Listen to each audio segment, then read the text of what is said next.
வணக்கம், welcome to Muscat Tamil kitchen. இன்றைக்கி நான் ஸ்பினாச் புலாவ் செஞ்சு காட்ட போகிறேன். ஸ்பினாச் வேறு ஒன்றும் இல்லை, நம்மளோட பசலைக்கீரை இல்லாதவங்க இதை பாலக் லீவ்ஸ், பாலாக்கீரைன்னு சொல்லுவாங்களா, அந்த கீரையில் கூட செய்யலாம், நல்லாயிருக்கும். புலாவ் செய்கிறதுக்கு இந்த மாதிரி கப்பில் 2 கப் அளவு அரிசி எடுத்திருக்கேன். அரிசியை நல்லா கழுவிட்டு வெதுவெதுப்பான தண்ணியில் ஒரு அரை மணி நேரம் ஊற வச்சுக்கிறணும். அதுக்காக அரிசியை நான் ஊற வச்சுருக்கேன். நான் எடுத்துருக்கிறது பேபி ஸ்பினாச். இது முழுசாக சேர்க்குறதா இருந்தாலும் சேர்த்து செய்யுங்க, நல்லாயிருக்கும். சின்ன சின்னதாக கட் பண்ணிக்கிறதா இருந்தாலும் கட் பண்ணிக்கலாம். இதை கழுவிட்டு நான் சின்ன சின்னதாக கட் பண்ணி வச்சுருக்கேன். 1 டேபிள் ஸ்பூன் நெய் எடுத்திருக்கேன். நெய் வேண்டாம்னு நினைக்கிறவங்க நல்லெண்ணெய் இல்லைன்னா ரீஃபைண்ட் ஆயிலில் கூட செய்யலாம். 1 டீஸ்பூன் அளவு பெருஞ்சீரகம் எடுத்திருக்கேன். அது கூடவே 2 பிரிஞ்சி இலை, அது கூடவே 2 சின்ன சைஸ் பட்டை, 2 சின்ன சைஸ் கிராம்பு, 1 ஏலக்காய், அப்புறம் 1 டேபிள் ஸ்பூன் அளவு இஞ்சி பூண்டு பேஸ்ட் எடுத்திருக்கேன். இதில் காரத்துக்கு நான் பச்சை மிளகாய் தான் எடுத்திருக்கேன்.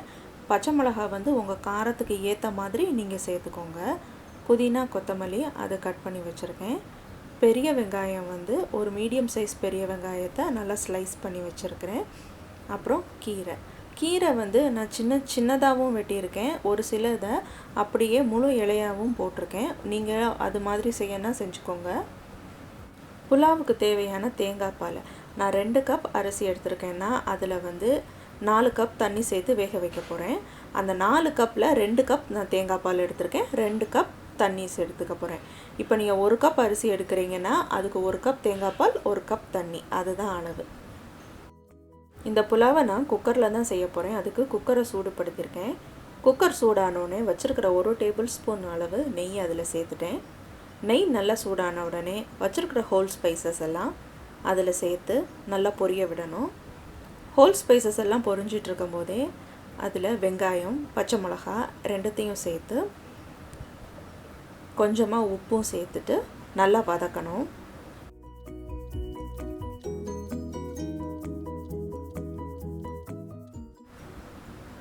இது ஒரு 2 நிமிஷம் நல்லா வதங்கின பிறகு இதில் நறுக்கி வச்சுருக்கிற புதினா, கொத்தமல்லியை சேர்த்துக்கிறணும். சேர்த்துட்டு நல்லா வதக்கணும். இதோட ஃப்ளேவரெல்லாம் நல்லா வர மாதிரி வதக்கினா போதும். இதில் வச்சுருக்கிற 1 டேபிள் ஸ்பூன் அளவு இஞ்சி பூண்டு பேஸ்ட்டையும் சேர்த்து அதோட பச்சை வாசம் போகிற வரைக்கும் நல்லா வதக்கிக்கிறணும். அதுக்கு ஒரு 2 இல்லை 3 நிமிஷம் ஆகும். அது வரைக்கும் மீடியம் ஃப்ளேமில் வச்சே வதக்குங்க. இந்த புலாவ் செய்கிறது ஃபுல்லாகவே மீடியம் ஃப்ளேமில் வச்சே செய்யுங்க. இதில் இப்போ நம்ம நறுக்கி வச்சுருக்கிற கீரையெல்லாம் சேர்த்துடணும். கீரையெல்லாம் சேர்த்துட்டு நல்லா ஒரு 2-3 நிமிஷம் கிளறி விடுங்க. கீரையில் இருக்கிற தண்ணியெல்லாம் வெளியில் வர ஆரம்பிச்சிடும். 2-3 நிமிஷம் நல்லா வதங்கிருச்சு. இப்போது இதில் நான் பாதி அளவு தேங்காய் பால் சேர்த்துக்கிறேன், பாதி அளவு தண்ணி சேர்த்துக்க போகிறேன். நீங்கள் எடுத்துருக்கிற அரிசிக்கு எவ்வளோ தண்ணி சேர்ப்பீங்களோ அதில் பாதி அளவு தேங்காய் பால், பாதி அளவு தண்ணி சேர்த்துக்கோங்க. தண்ணி சேர்த்ததுக்கப்புறம் இது நல்லா கொதிச்சிருச்சு. கொதிச்சதில் ஊற வச்சுருக்கிற பாஸ்மதி ரைஸை சேர்த்துக்கணும். சேர்த்துட்டு இதை நல்லா கிளறி விட்டுறணும். இப்போது இந்த புலாவுக்கு தேவையான அளவு உப்பு இதில் சேர்த்துக்கணும். நம்ம ஏற்கனவே வெங்காயம் வதக்கிறப்ப கொஞ்சம் உப்பு சேர்த்தோம். அது போக இப்போது புலாவுக்கு எவ்வளோ உப்பு தேவையோ அந்த அளவு உப்பு சேர்த்துட்டு இதை நல்லா கிளறி விட்டுறணும்.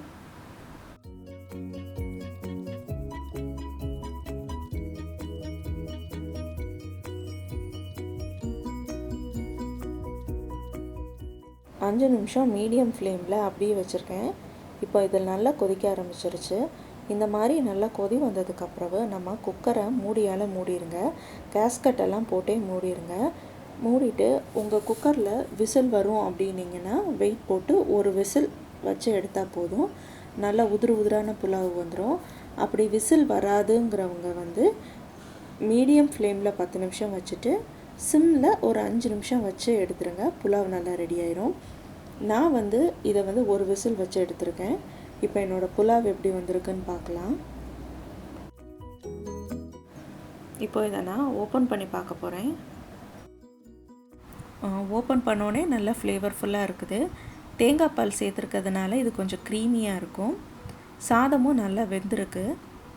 குழையலை, உதிராக இருக்குது. இது தீஞ்சிருக்கான்னு செக் பண்ணுறேன். இது தீயவும் இல்லை, நல்லா பர்ஃபெக்டாக வந்திருக்கு. ஸோ இதை வந்து ஒரு பவுலில் வச்சு நான் சர்வ் பண்ண போகிறேன். கீரை சாப்பிடாத குழந்தைங்களுக்கு இந்த மாதிரி செஞ்சு கொடுத்தீங்கன்னா அவங்க எல்லாம் சாப்பிட்ருவாங்க.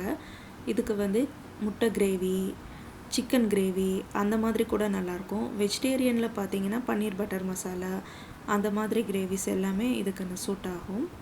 கண்டிப்பாக இந்த ரெசிபியை ட்ரை பண்ணி பார்த்துட்டு உங்கள் கமெண்ட்ஸ் அண்ட் ஃபீட்பேக்ஸ் எனக்கு அனுப்புங்க. மறக்காமல் சேனலை சப்ஸ்கிரைப் பண்ணுங்கள்.